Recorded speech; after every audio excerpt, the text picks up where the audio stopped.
السلام عليكم ورحمة الله وبركاته. الحمد لله رب العالمين والصلاة والسلام على سيدنا محمد وعلى آله وصحبه أجمعين. وما توفيقي إلا بالله، لا حول ولا قوة إلا بالله العلي العظيم. سبحانك لا علم لنا إلا ما علمتنا إنك أنت العليم الحكيم. கொரட்டூர் மஸ்ஜிதே நூரில் நபிகள் நாயகம் ஸல்லல்லாஹு அலைஹி வஸல்லம் அவர்களின் 1500வது மீலாதை முன்னிட்டு ஐம்பெரும் விழா மீலாது விழா, கௌசுல் ஆலம் ரலியல்லாஹு அன்ஹு அவர்களின் நினைவு விழா, கொரட்டூர் மஸ்ஜிதே நூரின் ஆன்லைன் முபல்லிகா 3ஆம் ஆண்டு பட்டமளிப்பு விழா, வில்லிவாக்கம், அம்பத்தூர், ஆவடி, ரெட் ஹில்ஸ், வியாசர்பாடி பகுதிகளின் மஸ்ஜிதுகளுடைய இமாம்களை கௌரவிக்கும் விழா, மக்தபு மதரசா ஆண்டு விழா. இந்த ஐம்பெரும் விழாவின்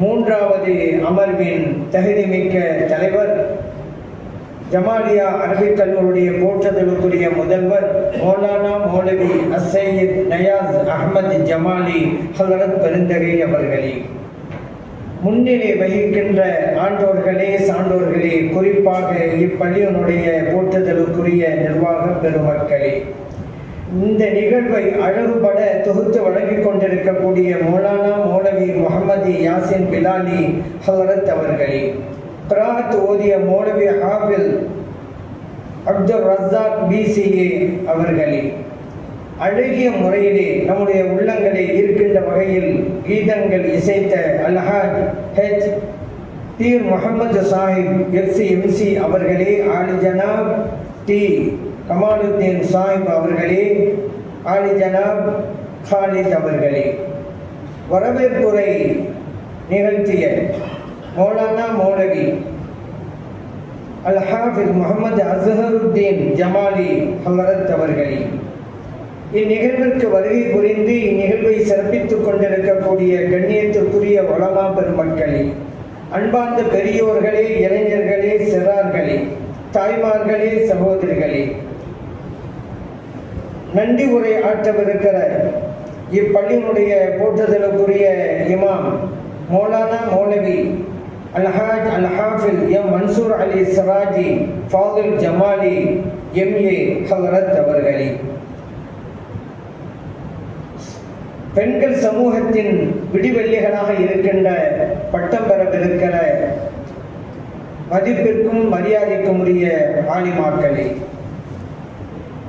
புனிதமான நிகழ்வில் நம்மையெல்லாம் பங்கெடுக்க செய்து நல்லதை சொல்லவும் கேட்கவும் வாய்ப்பளித்த எல்லாம் வல்ல இறைவனை போற்றி புகழ்ந்து எனதுரையை தொடங்குகின்றேன்.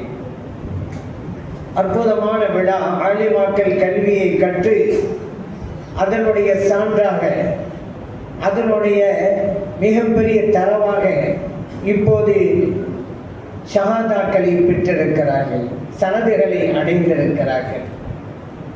அந்த ஆலிமாக்கள் கல்வியை பெற்று விட்டார்கள். அவர்கள் பெற்ற பெரும் பாக்கியம், அவர்களுடைய பெற்றோர்களும் பெற்ற பெரும் பாக்கியம். கல்வி இருந்தால்தான் ஒரு மனிதனுக்கே சிறப்பு. மனமில்லாத மலருக்கு சிறப்பில்லை, ஒளி இல்லாத நிலவுக்கு சிறப்பில்லை, பெண்ணில்லாத வீட்டிற்கு சிறப்பில்லை, மதிப்பில்லாத துதிப்பிற்கு சிறப்பில்லை, கல்வி இல்லாத மனிதனுக்கும் சிறப்பில்லை.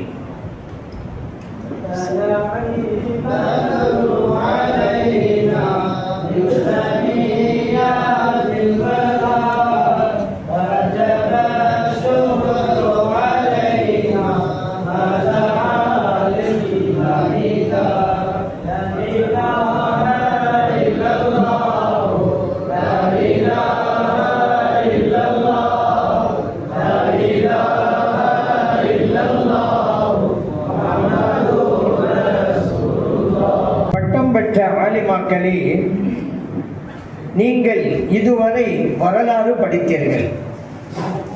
ஆனால் இனிமேல் தான் வரலாறு படைக்கப் போகிறீர்கள். வரலாறு படித்தால்தான் வரலாற்றை படைக்க முடியும். வரலாற்றை படிப்பது இரண்டு வகை உண்டு. வரலாற்றை பாடமாக படிப்பது ஒன்று, வரலாற்றில் சில பாடங்களை படிப்பது இன்னொன்று. ஆனால் இரண்டையுமே நீங்கள் படித்திருக்கிறீர்கள்.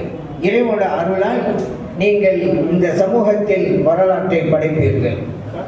அத்தகைய நற்பேற்றினை எல்லாம் வல்ல இறைவன் உங்களுக்கு வழங்குவான். ஒரு சமூகம் உயர்ந்திருக்கிறதா இல்லையா என்பது அந்த சமூகம் சார்ந்த பெண்களை வைத்துத்தான்.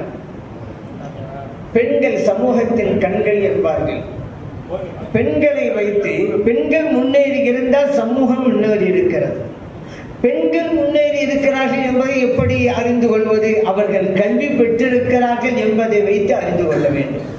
அந்த வகையில் இந்த சமூகம் மேன்மை அடைய இந்த ஆலிமாக்கள் உறுதுணையாக இருக்கிறார்கள் என்பதில் நாம் மகிழ்வு அடைகிறோம். இந்த ஆலிமாக்கள் அவர்களுடைய இல்லத்தை மேன்மைப்படுத்த இருக்கிறார்கள். அவருடைய இல்லத்தை சிறப்படையவும் காத்திருக்கிறார்கள். காரணம் என்ன? வாழ்க்கையில சிறப்பு வேணும், அழகான வாழ்க்கை அமையணும், அதற்கு மார்க்க கல்வி வேணும். நபி ஸல்லல்லாஹு அலைஹி வஸல்லம் சொல்றாங்க, துன்கஹுல் மர்அத்து லிஅர்பஇன், ஒரு பெண்மணி 4 காரணங்களுக்காக திருமணம் செய்து கொடுக்கப்படுவாள். லிமாலிஹா, அவள் செல்வம் நிறைந்தவள் என்பதற்காக. வலி ஹஸபிஹா, அவள் உயர்ந்த குடும்பத்தை சார்ந்தவள் என்பதற்காக. வலி ஜமாலிஹா, அவள் அழகு நிறைந்தவள் என்பதற்காக. வலி தீனிஹா, அவள் மார்க்கப்பட்டுள்ளவள் என்பதற்காக. இதை நபி ஸல்லல்லாஹு அலைஹி வஸல்லம் அவர்கள் பட்டியல் இடுகின்ற போது மார்க்கத்தை கடைசியாக தான் வச்சாங்க.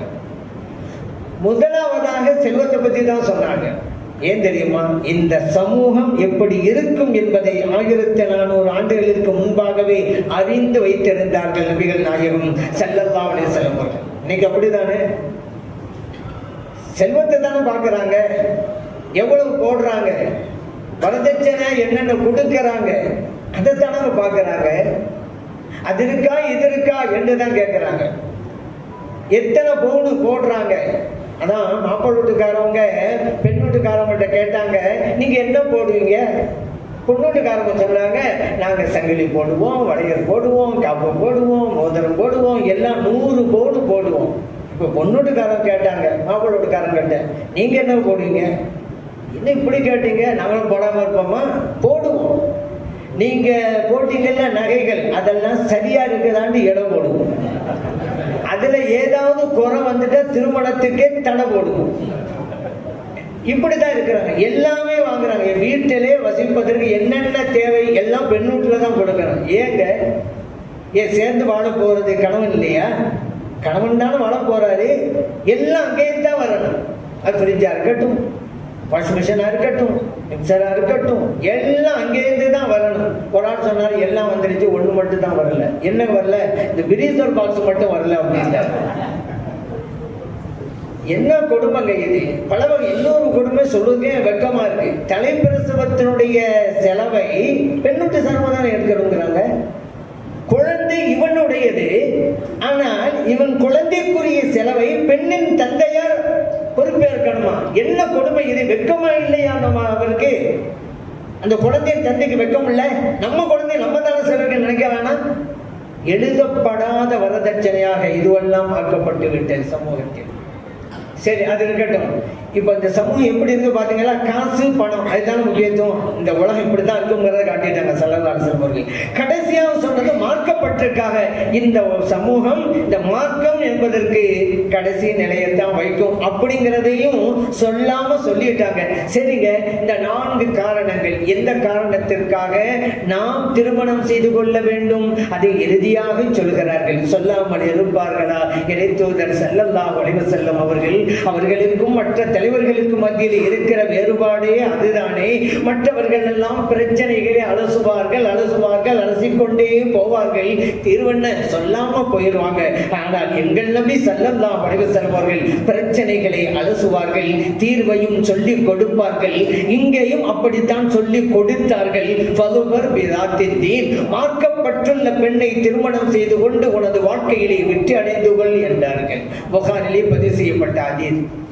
அல்லாஹ் சொல்ற திருமணத்தின் மூலம் கிடைக்கிற பலன்கள் என்ன அப்படிங்கும் போது லிதஸ்குனு இலைஹா, நீங்கள் அமைதி பெறுகிறீர்கள். இந்த அமைதி பெறுகிறீர்கள் அப்படிங்கிறது இன்னைக்கு என்ன ஆகி போச்சுன்னா, வீட்டுக்கு வந்தா கணவர் பேசுறதை எல்லாம் அமைதியாகிறாரு, அப்படி வழங்கிட்டாங்க சில பேர். அதான் நீங்க வாழ்க்கையிலேயே அமைதி பெறுகிறேன்னு ஒரு ஆள் கேட்டாரு, அமைதியா என்னங்க, அவதி இல்லைங்க கிடைச்சிக்கிட்டு இருக்கு அப்படின்னு சொல்றவங்க எல்லாம் இருக்கிறாங்க. வீட்டுல அதிகமா பேசுறது இல்லை கணவர். காரணம் என்ன அப்படி? அதனாலதான் அந்த மொழிக்கு தாய்மொழி என்று பேர் சூட்டினார்களோ. ஏன் தாய் தான் பேசணும், பெண்ணு தான் பேசணும் அப்படிங்கிறதுக்காக வச்சாங்களோ அப்படி சொல்றவங்க எல்லாம் இருக்கிறாங்க. அதான் ஒரு பொண்ணு சொன்னிச்சு, என் ஹஸ்பண்டு செல்போன் மாதிரி. ஏமா அப்படி சொல்ற? வீட்டுக்கு வந்துட்டு சுவிட்ச் ஆஃப் தான் எப்பவுமே, ஏன்னா பேச விடுறது இல்லை. அதே நேரத்துல பேசாம இருந்தாலும் பிரச்சனை தான். என்ன வர்றாக போறாங்க என்று எந்த வார்த்தையும் பேசுறது இல்லை அப்படிங்கிற குறையும் இருக்குது. பொதுவாக பெண்களிடம் 2 எதிர்பார்ப்புகள் இருக்கும் கணவர்களிடம் இருந்து. ஒன்று தன்னுடன் பேச வேண்டும், இன்னொன்று தான் பேசுவதை காது கொடுத்து கேட்க வேண்டும். தன்னோடு பேச வேண்டும். நபி ஸல்லல்லாஹு அலைஹி வஸல்லம் அவர்கள் ஒரு பயணத்திலும் திரும்பி வர்றாங்க. ஆயிஷா சித்தியக்கா ரலியல்லாஹு அன்ஹா அவருடைய வீட்டில் இருந்துகிட்டு இருக்கிறாங்க. அந்த நேரத்தில் வீட்டுக்குள்ளே ஒரு அலமாரிக்கு மேலாக ஒரு திரைச்சீலை, காற்று கொஞ்சம் வேகமாக வீசுகிறது, திரைச்சீலை அகழ்கிறது, உள்ளே இருக்கிற பொம்மைகள் தெரிகின்றன. நபி ஸல்லல்லாஹு அலைஹி வஸல்லம் அவர்கள் ஆயிஷா சித்தியக்கா ரலியல்லாஹு அன்ஹா அவர்களை அழைத்து அருகிலே அமர வைத்து கேட்டார்கள், ஆயிஷா இவைகளெல்லாம் என்ன? சொன்னாங்க, அவைகளெல்லாம் என பிள்ளைகள், பொம்மைகள் அப்படின்னாங்க. அந்த பொம்மைகளுக்கு மத்தியே ஒரு பொம்மை, குதிரை பொம்மை. அந்த குதிரை பொம்மைக்கு மேலாக 2 இறக்கைகள் இப்படி இருந்துச்சா. நபி ஸல்லல்லாஹு அலைஹி வஸல்லம் கேட்டாங்க, சரி இவைகளெல்லாம் பொம்மைகள், மாஹாதா இது என்ன? அது குதிரை பொம்மையை சுட்டி காட்டி கேட்கிறாங்க. ஹாதா ஃபரஸ், இது குதிரை யார சொல்லலாம், மா அலைஹி அது மேல என்னமா இருக்குது? ஆயிஷா சித்தியக்கா ரலியல்லாஹு அன்ஹா சொன்னாங்க, ஜனாஹானி 2 இறக்கைகள் உண்டு.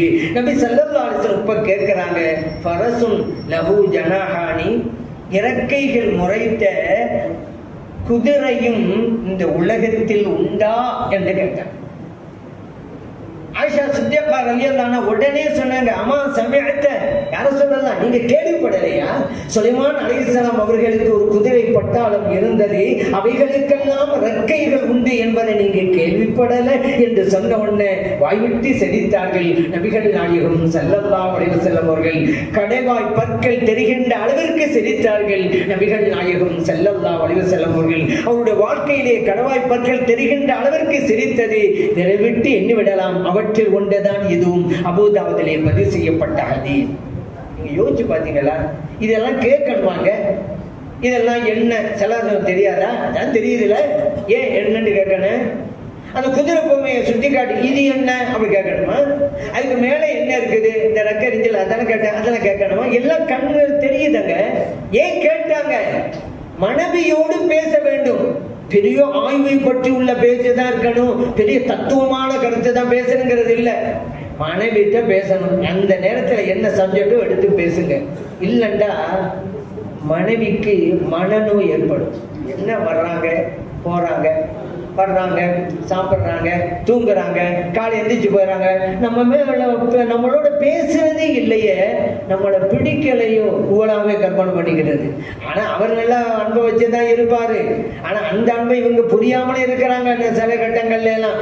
எப்படின்னு சொன்னா, ஒரு ஆளு இப்படிதான் கணவர்கிட்ட சொன்னாரு, அந்த கணவராக இருந்தவர் தன்னுடைய நண்பர்கிட்ட சொன்னாரு, என் மனைவி நான் மேல வச்சிருக்கிற அன்பை புரிய மாட்டேங்கிறான். என்னப்பா அப்படி சொல்றேன்? ஆமாங்க, ஏன் மனைவி என்னட்ட எங்க தாகமா இருக்குது தண்ணி தாங்க அப்படின்பா, இளநியே வாங்கி பசிக்குதுங்க அப்படின்னு சொல்லுவான், பிரியாணியை வாங்கி கொடுப்பேன். இப்படியெல்லாம் இருந்த என்ன பார்த்து என் மனைவி ஒரு நாடு என்கிட்ட சொன்னா, எங்க நான் எப்பவுமே உங்கள்கிட்ட ஒண்ணு கேட்கிறேன், நீங்க வேற ஒன்னதான் வாங்கி தர்றீங்க, உங்களுக்கு காது சவுடான்னு கேட்டுட்டாங்க. அப்போ கணவன் வைத்திருக்கிற அன்பை புரியாதவங்களும் இருக்கிறாங்க. பேசினாதானா மனசுக்குள்ள இருக்குது, ஆனா எல்லா பெண்களும் புரிய மாட்டாங்க. மனசுக்குள்ள இருக்கு, மனசு பேசுங்க, இதுதான் உங்களுக்கு வாழ்க்கையில வெற்றியை தரும். அப்ப அன்பை வெளிப்படுத்தணுமா? இந்த பேச்சுக்கள் எல்லாம் உண்டு. முன்மாதிரி நபி ஸல்லல்லாஹு அலைஹி வஸல்லம் அவர்கள் லகத் கான லக்கும் ஃபீ ரசூலில்லாஹி உஸ்வத்துன் ஹஸனா, இறைத்தூதர் ஸல்லல்லாஹு அலைஹி வஸல்லம் அவர்களிடத்தில் உங்களுக்கு அழகிய முன்மாதிரி உண்டு. இந்த பாடத்தை நம்ம வீட்டுக்கு வந்தா மனைவி கூப்பிடணும், பேசணும். அதே போலதான் அவங்க பேசுனா காது கொடுத்து கேட்கணும். இந்த நிலை பெரும்பாலான ஆண்கிட்ட இல்லை. அந்த செல்போனை நோண்டிக்கிட்டே இருப்பாங்க. அந்த அம்மா வந்து பக்கத்துல இருந்து ஏதாவது சொல்லுவாங்க, சொல்லு சொல்லுன்னு சொல்லிட்டு போனை தான் பார்த்துக்கிட்டே இருப்பாங்க. மனைவி அந்த நேரத்தில் அடிக்கின்ற வேதனை என்ன தெரியுமா? நீங்க சாதாரணமா நினைக்கிறீங்க, மனைவி தானே என்ன சொல்ல முடியும், நம்மளை மீறி என்ன செஞ்சிட முடியும், அந்த எண்ணம் தான் அலட்சியம். உங்களை விட மேலுள்ள ஒருவர் பேசுகின்ற போது இந்த அலட்சியம் காட்டுவீங்களா? நீங்க மனைவி தானே என்ன செஞ்சிட முடியும் அப்படிங்கிற எண்ணம் தானே. இதானங்க கூடாது, வாழ்க்கையில தோற்று போயிருங்க. அதனால முகத்தை திருப்புங்க, போன் அப்படி வைங்க, வைக்காவிட்டாலும் பரவாயில்ல, முகத்தை திருப்புங்க. என்னமா சொல்றேன் கேளுங்களேன். சில பேர் பேப்பர் படிச்சுக்கிட்டே இருப்பாங்க, அந்த அம்மாவை சேர்ந்து சொல்லு, இவர் பேப்பர் படிச்சுக்கிட்டே இருப்பாரு, சொல்லு என்னங்க காது தானே, காதை கேட்டுக்கிட்டு இருக்கல சொல்லு அப்படிம்பாரு. சரி, இவரு பேசும்போது அந்த மனை அப்படி இருந்தா விட்டுறாரு. மற்றவர்கள் பேசுகின்ற போது இவரு அங்கிட்ட இங்கிட்ட பாக்குறாரு, மற்றவங்க விட்டுருவாங்களா? அல்ல இவரு ஒரு நாட்டை செய்ய சொல்லும் போது அவங்க அங்கிட்ட இங்கிட்ட பார்த்துட்டு இருந்தா இவருக்கு எவ்வளவு வேதனை, ஏன் யோசிக்க மாட்டேங்கிறாங்க? அதனால வீட்டுக்கு வந்தா பேசுறாங்க. இது நபி ஸல்லல்லாஹு அலைஹி வஸல்லம் சொன்னது. இதெல்லாம் எப்ப நடக்கு? மார்க்கப்பட்டுள்ள பெண்ணை திருமணம் செய்து கொண்டு வாழ்க்கையிலே வெற்றி அடைந்து கொள் என்று சொன்னாங்கல்ல, அப்பதான் இது நடக்கும்.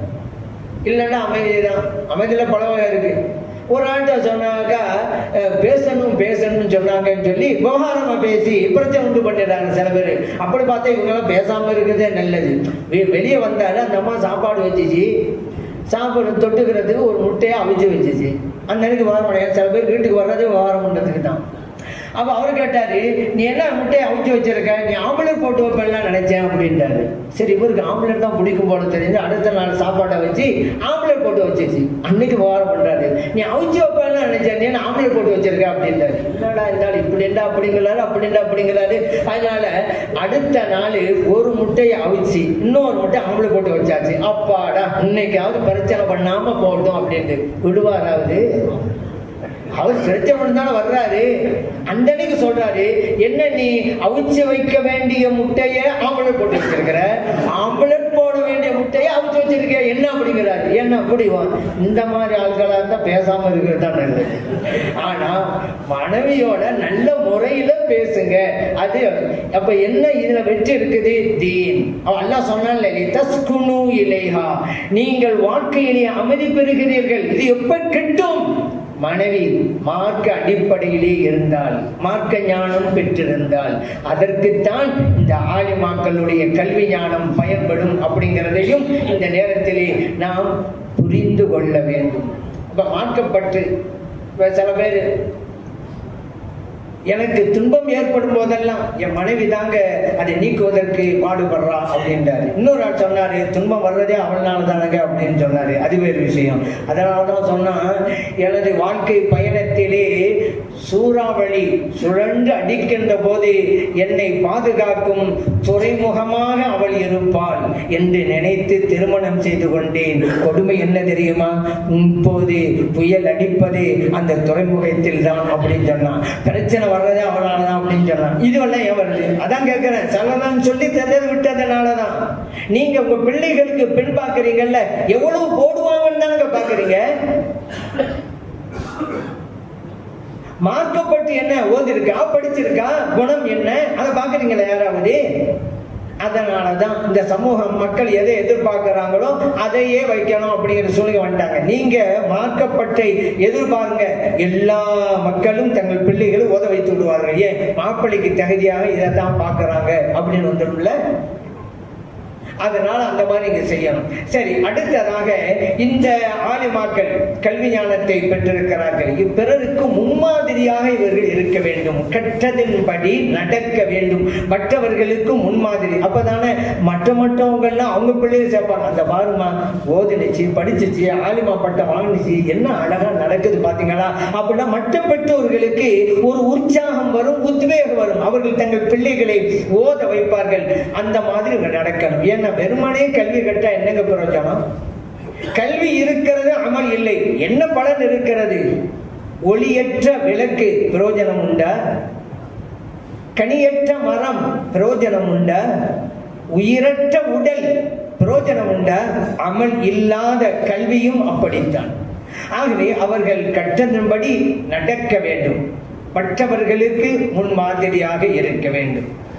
இந்த காலத்துல பெண்கள் எப்படியெல்லாம் இருக்கிறாங்க, அவர்களுடைய தவறுகளை சுட்டி காட்டி களைய வேண்டும், அவர்களை சமூகத்திலே மேம்படுத்த வேண்டும். அதனால ஆலிமாக்களே, நீங்கள் சமூக பணியை நிறைவேற்றுங்கள். இறைவன் சொன்னான் அல்லவா, உதுஉ இலா சபீலி ரப்பிக பில் ஹிக்மதி வல் மௌஇலத்தில் ஹஸனா.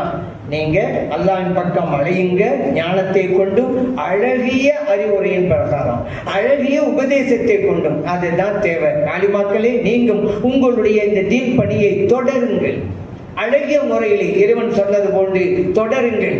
நிச்சயம் வெற்றி உங்களுக்கு கிட்டும் என்பதிலே எந்த விதமான சந்தேகமும் கிடையாது. செய்யுங்க, நல்லா செய்யுங்க. அல்லாஹ் அந்த வாய்ப்பை உங்களுக்கு தந்திருக்கிறான், எல்லோருக்கும் தரலையே, இறைவன் உங்களுக்கு கொடுத்திருக்கிறான். அந்த வகையிலே நீங்கள் கொடுப்பினை பெற்றவர்கள் தான். அதே போல இன்னைக்கு பெண்கள் எல்லாம் செலவு செய்யறதில்ல, இஸ்ரா அந்த மாதிரி சூழல் வந்து போய் வீண் விரையும். அவர்களுக்கு நேரடியாக மற்றவங்கெல்லாம் ஆன்சாக்கெல்லாம் பயம் பண்றாங்க, அதெல்லாம் கேட்கிறாங்க தான். ஆனால் நீங்கள் அவர்களுடைய முகம் பார்த்து அறிவுரை வழங்க முடியும். அது மிகப்பெரிய தாக்கத்தையும் பாதிப்பையும் ஏற்படுத்தும். அதனால இந்த இஸ்ராஃப்ங்கிறதே வேணாம் அப்படிங்கிறத அழுத்தமா சொல்லுங்க. இந்த பெண்ணிடத்திற்கு எவ்வளவு சாப்பாட்டை வீணாக்குறாங்க தெரியுமா, எவ்வளவு பழங்களை வீணாக்குறாங்க தெரியுமா, காசு பணத்தை வீணாக்குறாங்க, நகையிலையும் நட்டிலையும் அது பணத்திலையும் துட்டுலையும் இப்படி வீணாக்குறாங்களங்க. அதனால இப்ப எந்த அளவுக்கு அப்படின்னு கேட்டா, வீட்டில் உள்ள அம்மா கணவரை பார்த்து சொன்னாங்க, எங்க வர்ற பெருநாளைக்கு எனக்கு ஒரு சங்கிலி எடுக்க போறேன், மகளுக்கு ஒரு காப்பு எடுக்கலாம்னு இருக்கேன், சகோதரிக்கு ஒரு மோதிரம் எடுக்கலாம்னு இருக்கிறேன். இப்படி சொல்லி நீங்க என்னங்க எடுக்க போறீங்க, நான் பிச்சை எடுக்க போறேன் அப்படின்னு சொன்னாரு. வேற அவருக்கு இருக்க காசையெல்லாம் 5 சேரம் 20 சேரம்னா வேற என்னத்துக்கு ஆகும்? ஒருவர் கேட்டார், மனைவி என்பது மெல்லினமா பல்லினமான்னு கேட்டார். இவரு சொன்னாரு, அந்த இதெல்லாம் எனக்கு தெரியாது, மல்லினமா செலவினம் அது மட்டும் எனக்கு தெரியும் அப்படின்றாரு.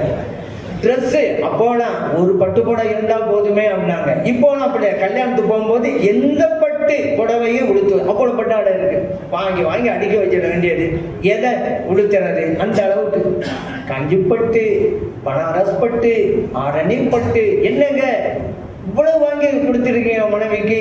ஆமாங்க, ஆனா அதுக்கு பின்னணியில எனக்கும் பட்டு இருக்குங்க அப்படின்றாரு. என்னங்க அதையும் கேட்கறீங்க? கஷ்டப்பட்டு, நஷ்டப்பட்டு, துன்பப்பட்டு, துயரப்பட்டு, அத்தனை பட்டு எனக்கு இருக்கு, ஆனா மனைவிக்கு இருப்பது. இந்த இஸ்ரா வீண் விரயம் என்பது பெண்கள் சமூகத்தில் இருக்கிறது. அதை களைவதற்கும் ஆலிமாக்களே நீங்கள் பாடுபட வேண்டும் என்பதை நான் உங்களுக்கு அறிவுரையாக வழங்குகிறேன். பெண் சமூகம் சாதாரண ஒன்றா? இன்னைக்கு எல்லாம் கொச்சப்படுத்த ஆரம்பிச்சுட்டாங்க. என்ன ஆவதும் பெண்ணாலே அழிவதும் பெண்ணாலே, பெண்கள் அப்படியே மட்டப்படுத்துறது. அதே போல பெண் புத்தி, பெண் புத்தி, இதுவெல்லாம் பெண்களை உயர்த்துகின்ற வாசகங்க. ஆவதும் பெண்ணாலே, நல்லது ஆவதும் பெண்ணாலே, அழிவதும் பெண்ணாலே, தீயது அழிவதும் பெண்ணாலே, பெண்கள் உயர்த்து சொல்லப்பட்டதுதான் அது.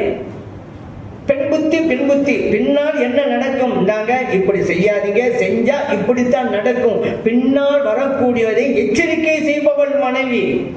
அதான் பெண் புத்தி, பெண் புத்தி. சில பேர் இருந்தாங்க, சரியா யோசிக்க தெரியாது அந்த இடத்துல வச்சுக்கிட்டு இருக்கிறாங்க.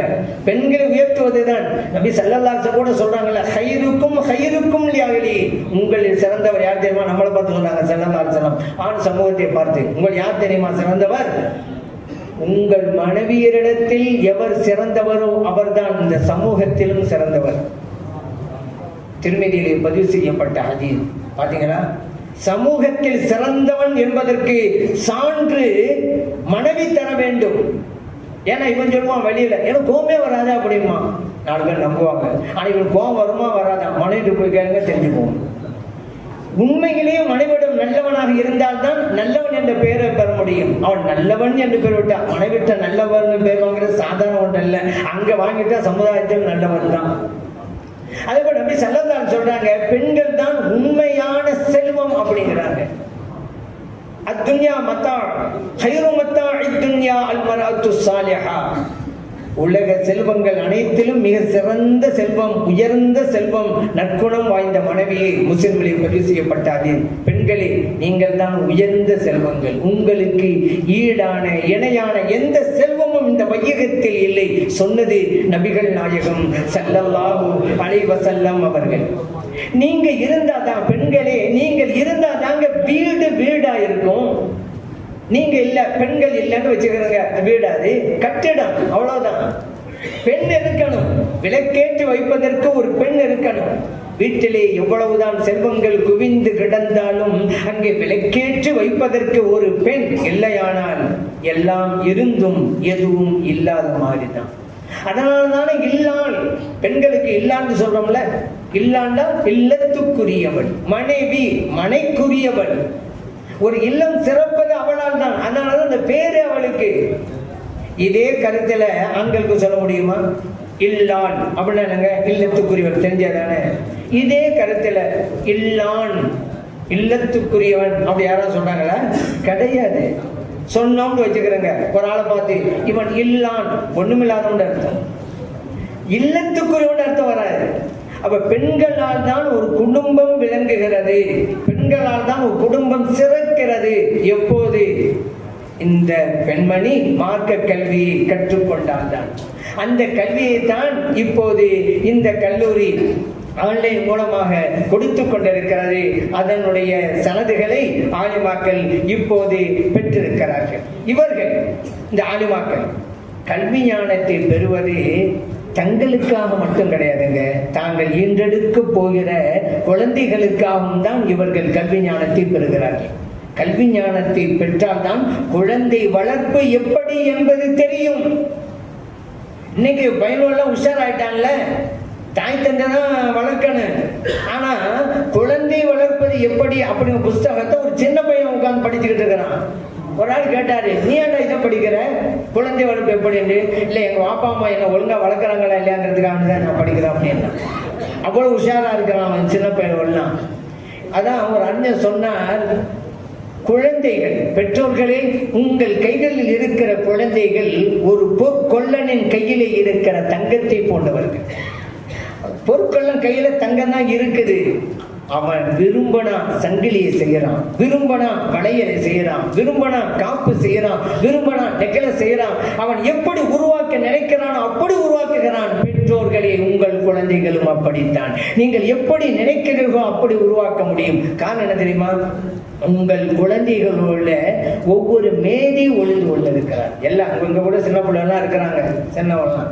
இப்ப நம்ம பார்த்தா தெரியும், சின்ன பையன், 8 வயசு பையன், 10 வயசு பையன் நம்ம நினைச்சுக்கிட்டு இருப்போம். அந்த சிறுவனுக்குள்ளே எவ்வளவு பெரிய மேதை ஒளிந்திருக்கிறான் என்பதை பிற்காலத்தில் நாம் கண்டுகொள்வோம். அந்த மேதை யார் என்பதை கண்டுபிடிக்க வைப்பதுதான் இந்த கல்வி ஞானம், கண்டுபிடிக்க வைப்பதுதான் பெற்றோர்களுடைய வளர்ப்பு முறை. அதனாலதான் ஆலிமாக்களே, நீங்கள் கல்வியை கற்றது உங்களுக்காக மட்டுமல்ல, நீங்கள் ஈண்டெடுக்க போகிற குழந்தைகளுக்காகவும் தான். மிகப்பெரிய இமாம்கள் எல்லாம் நமக்கு தந்தார்களே, யார்? தந்தையும் தந்தார்கள், தாயும் தந்தார்கள். அந்த தாய் தந்தை இமாம்களை நாம் நினைத்து பார்த்தால் மெய் சிலிர்த்து போகிறோம். புகாரி ஷரீஃப் உங்களுக்கு தெரியும், சஹீஹுல் புகாரி. அஸ்ஸஹுல் குத்துபி பஅத கிதாபில்லாஹி தஆலா சஹீஹுல் புகாரி அப்படிம்பாங்க. குர்ஆனுக்கு பிறகு நம்பகத்தன்மையுள்ள நூல்களில் மிக முதலிடம் வைப்பது சஹீஹுல் புகாரி. அந்த சஹீஹுல் புகாரியை இந்த சமூகத்திற்கு தந்த புகாரி இமாம் அவர்களை வழங்கியவர்கள், அவர்களை ஈண்டெடுத்த தாயார் தான்.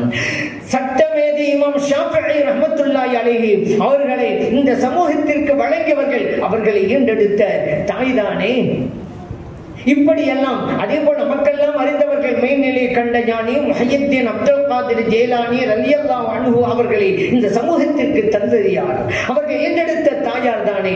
அவர்களுக்கு தந்தைமார்கள் இருந்தாலும் சிறு வயதிலேயே தந்தைமார்கள் இழந்து விட்டார்கள். அவர்களை படிக்க வைத்து, ஓத வைத்து, நற்பண்புகளை எல்லாம் அவர்களுக்கு போதனையாக வழங்கி சமூகத்திலே மிகப்பெரிய மேதைகளாக உருவாக்கியது அவர்கள் ஈண்டெடுத்த தாய்மார்கள் தான். ஆலிமாக்களே, உங்கள் பிள்ளைகளையும் இவ்வாறு உருவாக்க முடியும்.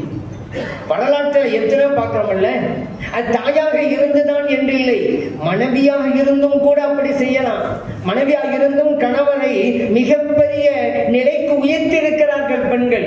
நமக்கு தெரியும், அன்னை ஹதீஜா ரலியல்லாஹு அன்ஹா அவர்கள் கண்மணி நாயகம் ஸல்லல்லாஹு அலைஹி வஸல்லம் அவர்களுக்கு ஒத்துழைப்பு வழங்கி பொருளை கொடுத்து மார்க்கத்தை வளர்ப்பதற்கு உறுதுணையாக இருந்தார்கள். யார்?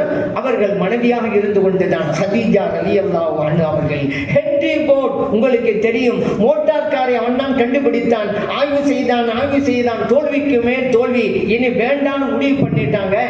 ஆனா அவர் மனைவிதான் அவரிடம் போய், ஏன் நீங்க தளர்ந்துட்டீங்க, நீங்க முயற்சி பண்ணுங்க, அதற்குண்டான தகுதி உங்களிடம் இருக்கிறது, திறமை உங்களிடம் இருக்கிறது, முயற்சி பண்ணுங்க. அதுதான் மிகப்பெரிய டானிக். ஹென்றி போர்ட் முயற்சி செய்தார், மோட்டார் காரை கண்டுபிடித்தார். அதை இன்றைக்கு நாம் அனுபவித்துக் கொண்டிருக்கிறோம். யார் பின்னணியாக இருந்தது? ஒரு பெண், ஆண்ட்ரூ ஜாக்சன், அமெரிக்க நாட்டுடைய முன்னாள் ஜனாதிபதியாக ஆகும்போது அவருக்கு எழுத தெரியாது, படிக்க தெரியாது. ஆனால் எழுதவும் படிக்கவும் சொல்லிக் கொடுத்தது யார்? அவரை மணமுடித்த துணைவியார். ஆகவே துணைவி என்கின்ற நிலையிலும் கூட நீங்கள் மிகப்பெரிய சாதனையை படைக்க முடியும். இறைவன் அத்தகைய ஆற்றலையும் வாய்ப்பையும் உங்களுக்கு தந்திருக்கிறான். அதை நீங்கள் பயன்படுத்துங்கள். அதற்காகத்தான் இந்த சான்றிதழை உங்களுக்கு வழங்கி இருக்கிறார்கள். நான் ஏற்கனவே சொன்னல, கல்வி ஞானம். தாயின் மடிதான் குழந்தையின் முதல் பள்ளிக்கூடம், தாயின் கருவறைதான் குழந்தையின் முதல் வகுப்பறை, சிறந்த பள்ளிக்கூடம். ஒரு குழந்தைக்கு சிறந்த பள்ளிக்கூடம் தாய், ஒரு குழந்தையின் சிறந்த ஆசிரியர் தந்தை. அப்படியானால் நீங்கள் கல்வி ஞானத்தை பெறுங்கள் ஆலிமாக்களே, மற்றவர்களுக்கும் சொல்லுங்கள். ஏன் ஒரு பெண்மணி தாயாக இருப்பாள், அல்லது மனைவியாக இருப்பாள், அல்லது மகளாக இருப்பாள். ஒவ்வொரு நிலையிலும் அவர்களுக்கென்று சில கடமைகள் உண்டு. அது என்ன கடமை புரிய வேண்டியதற்கு கல்வி ஞானம் தேவைப்படுகிறது, அதை செயலாற்றுவதற்கும் கல்வி ஞானம் தேவைப்படுகிறது. ஆகவேதான் இந்த கல்லூரி கல்வி ஞானத்தை வழங்கி ஆலிமாக்களை உருவாக்கி கொண்டே வருகிறார்கள். இந்த கல்லூரிய சேவையை எல்லாம் அல்ல இறைவன் கபூல் செய்து அருள்வானாக. பட்டம் பெற்ற ஆலிமாக்களுக்கு இறைவன் சிறந்த வாழ்க்கையை கொடுத்தல்வானாக. சாலிஹான கணவன்மார்களை அமைத்து கொடுத்தல்வானாக. சாலிஹான குழந்தை செல்வங்களை அல்லாஹ் வழங்கிடுவானாக. ஹலாலான பொருள் செல்வங்களை நிரப்பமாக அல்லாஹ் கொடுத்தல்வானாக. சமூகத்திற்கு சேவையாற்றுகின்ற நல் வாய்ப்பையும் தோஃபியக்கையும் எல்லாம் அல்ல இறைவன் இந்த ஆலிமாக்களுக்கு வழங்கிடுவானாக. இந்த ஆலிமாக்களுக்கும் அவருடைய பெற்றோர்களுக்கும் அவருடைய குடும்பத்தினருக்கும் எல்லாம் அல்ல இறைவன் நீடித்த ஹயாத்தை தந்தல்வானாக. மனசுக்கு ராகத்தை தந்தல்வானாக. சந்தோஷமான வாழ்க்கையை அல்லாஹ் கொடுத்தல்வானாக. ஆமீன் வல்ஹம்துலில்லாஹி ரப்பில் ஆலமீன் என்று பிரார்த்தனை செய்து வாய்ப்பளித்த நல்லோர்களுக்கு நன்றி கூறி விடைபெறுகிறேன். அஸ்ஸலாமு அலைக்கும் வரஹ்மத்துல்லாஹி வபரகாத்துஹு. அவர்கள் நமது அபுதலாய் உஸ்தாத் பெருந்தகை அவர்களிடத்திலே இந்த சனதை பெற்றுக் கொள்கிறார்கள்.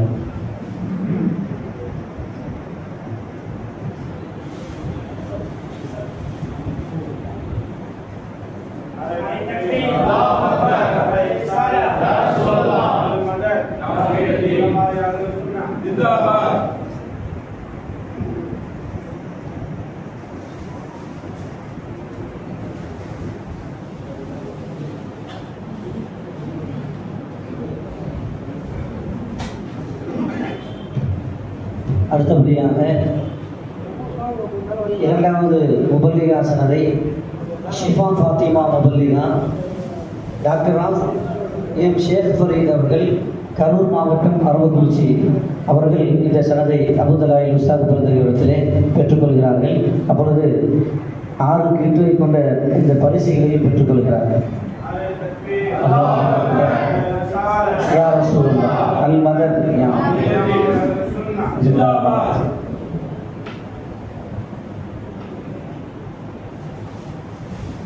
மூன்றாவது S Jannathul Firdaus முபல்லிகா wife of ஷேக் சையது ஒலி பாதுஷா தென்காசி மாவட்டம் வடகரை அவர்கள் இந்த முபல்லிகா சனதை அபுதலாய் உஸ்தாத் பெருந்தகை அவர்களிடத்திலே பெற்றுக்கொள்கிறார்கள்.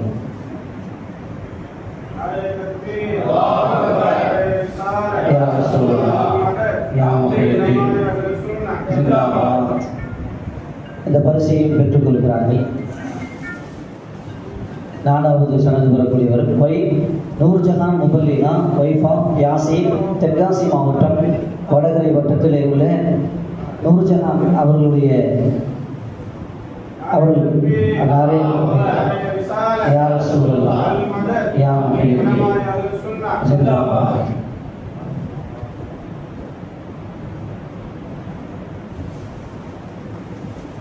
அடுத்தபடியாக அல் ருமைஷா முபல்லிகா பிஏ அவர்கள் டாக்டர் ஆஃப் டி ரிசாவு முகமது, தென்காசி மாவட்டம், வடகரையூர் அவர்கள் 3வது சனதை பெறுகிறார்கள்.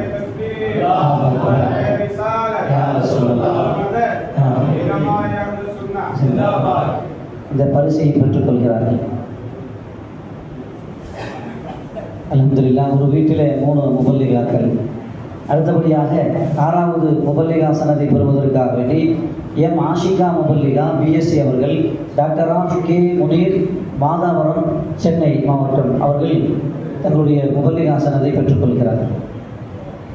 அபுதலாய் உஸ்தாத் பிரதகி அவர்கள் சனதை வழங்குகிறார்கள். அல்லாஹ் அக்பர். யா ரசூலுல்லாஹ் யா முஹம்மதி ஜிந்தாபாத்.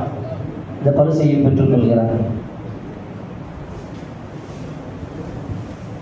அடுத்தபடியாக 7வது முபல்லிகா சனதை பெறுவதற்கு எம்ஒய் ஹசீனா பேகம் முபல்லிகா, wife of S Mohammed Yahya, Zameen Pallavaram, Chennai மாவட்டம்.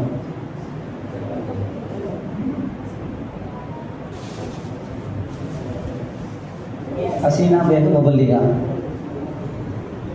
நாரே தக்பீர், நாரே ரிசாலத், அல் மதத் யா முஹம்மதி ஜிந்தாபாத். இந்த பரிசையும் பெற்றுக்கொள்கிறார்கள்.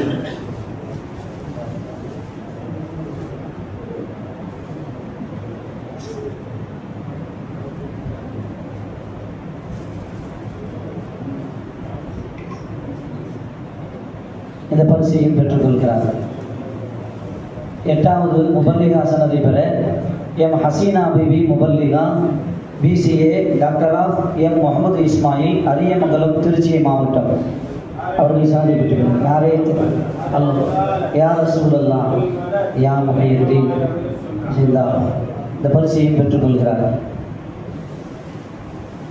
9வது முபல்லிகா சனதை பெறுவதற்கு ஐ தாஜிராபானு முபல்லிகா, wife of K Ibrahim, Jalliyanpettai, Chennai மாவட்டம்.